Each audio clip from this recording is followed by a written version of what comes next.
Halo teman-teman pecinta catur, kembali lagi Tarigan Catur Channel. Sebelum menjadi juara, Grandmaster Wesley Su awalnya tak diperhitungkan ya untuk menjuarai ajang Norway Chess 2022. Salah satu alasannya karena Grandmaster Wesley Su memulai turnamen dengan buruk, dengan kalah pada round pertama dari seniornya Ding Liren yaitu Grandmaster Wang Hao. Bagaimana kira-kira jalannya permainan? Langsung saja kita simak ya. Di sini Grandmaster Wang Hao yang menggunakan catur bawah putih memulai permainan dengan pion D4 dan dijawab pion D5 oleh Grandmaster Wesley Su. Pion C4 mengarah ke dalam pembukaan gambit menteri dan dijawab dengan pion pukul pion di petak C4. Artinya masuk dalam pembukaan gambit menteri diterima atau Queen's Gambit accepted. Pion E4, pion B5, pion A4 mengajak pertukaran pion oleh putih tapi hitam tidak menerimanya. Hitam ingin untuk terus mempertahankan dua pion putih yang saling terkoneksi, yang saling berkesinambungan di lajur B dan C. Makanya dipilihlah langkah pion C6. Pion pukul pion di petak B5, pion pukul pion di petak B5, dan kuda C3. Ancam pion hitam. Menteri B6 melindungi pion dan kuda ancam menteri. Menteri mundur ke petak B7 dan gajah F4. Di sini putih punya momentum untuk melakukan sekak benteng di petak C7, namun masih ditunda oleh hitam dengan hitam memilih langkah pion E5. Gajah pukul pion di petak E5 dan kuda ke petak D7. Di sini putih tidak berani untuk melakukan langkah kuda ke petak C7 untuk sekak benteng karena putih menganggap bisa berbahaya untuk pertahanannya. Kenapa berbahaya? Coba kita lanjutkan ya. Misalkan raja pindah ke petak D8, maka kuda pukul benteng. Di sini hitam tidak akan menteri pukul kuda terlebih dahulu, akan dipilih menteri pukul pion skak. Kalau yang dilakukan oleh putih adalah dengan gajah menutup, maka menteri pukul pion dan benteng putih akan hilang. Tapi kalau yang dilakukan adalah dengan raja pindah, maka inilah yang diharapkan oleh hitam.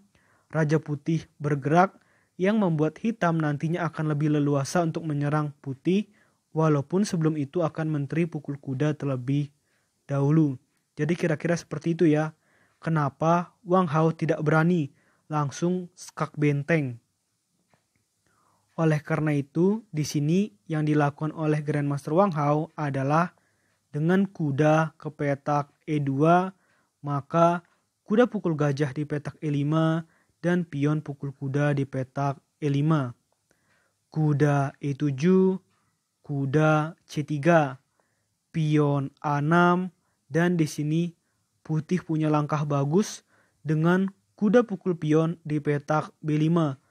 Kuda putih ini sangat beracun ya, tidak bisa dimakan.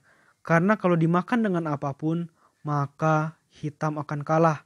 Misalkan pion pukul kuda, maka benteng pukul benteng, menteri pukul benteng, dan kuda skak menteri, maka menteri hitam akan hilang. Tapi kalau yang dilakukan adalah langkah yang lain, misalkan dengan menteri pukul kuda, maka ini lebih berbahaya.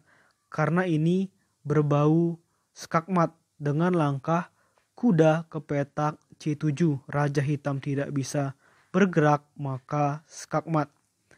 Jadi jelas di sini kuda putih tidak bisa dimakan. Maka dari itu yang dilakukan oleh hitam adalah dengan kuda pukul kuda di petak D5 dan putih menjawabnya dengan cerdik dengan menteri pukul kuda. Maka di sini hitam tidak bisa menteri pukul kuda. Karena kalau ini dilakukan maka tinggal menteri pukul benteng. Dan juga di sini tidak bisa dengan pion pukul kuda karena putih bisa menjawab dengan benteng pukul benteng. Jadi memang langkah-langkah dari Wang Hao benar-benar sangat luar biasa ya saat menghadapi Wesley Su. Gajah skak dan kuda menutup ancaman skak.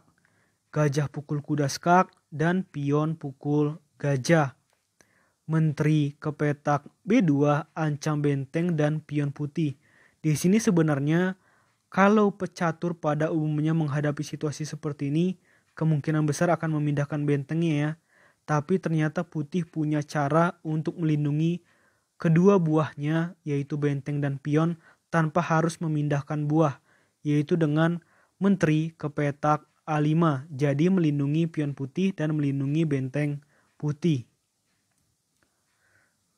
Gajah ke petak E6 dan menteri A3 mengajak adu menteri B7 dan pion F3. Menteri B6 dan gajah E2, menteri E3 membuat putih tidak bisa rokade ya. Lalu benteng ke petak D1, pion A5 dan menteri D6. Menteri pukul pion skak dan raja F2. Menteri B4 mengajak adu menteri. Di sini putih menolak. Putih lebih memilih langkah menteri skak benteng. Raja pindah ke petak E7, benteng hitam terjaga, maka menteri skak. Raja E8 dan benteng D6. Menteri B8 terus mengajak adu menteri, di sini putih menolak dan menteri skak. Raja E7 dan benteng ke petak D1. Sebenarnya di sini kalau hitam melakukan langkah menteri skak ke petak A7 dan raja mundur, ini bernilai kemenangan untuk hitam karena secara posisi unggul plus 2,1. Tetapi karena yang dilakukan adalah dengan benteng ke petak C8, maka di sini putih sudah hampir pasti menang karena justru berbalik unggul plus 5,8. Di sini bedanya. Dan putih bisa memanfaatkannya untuk menang dengan cara benteng pukul gajah skak dan pion pukul benteng.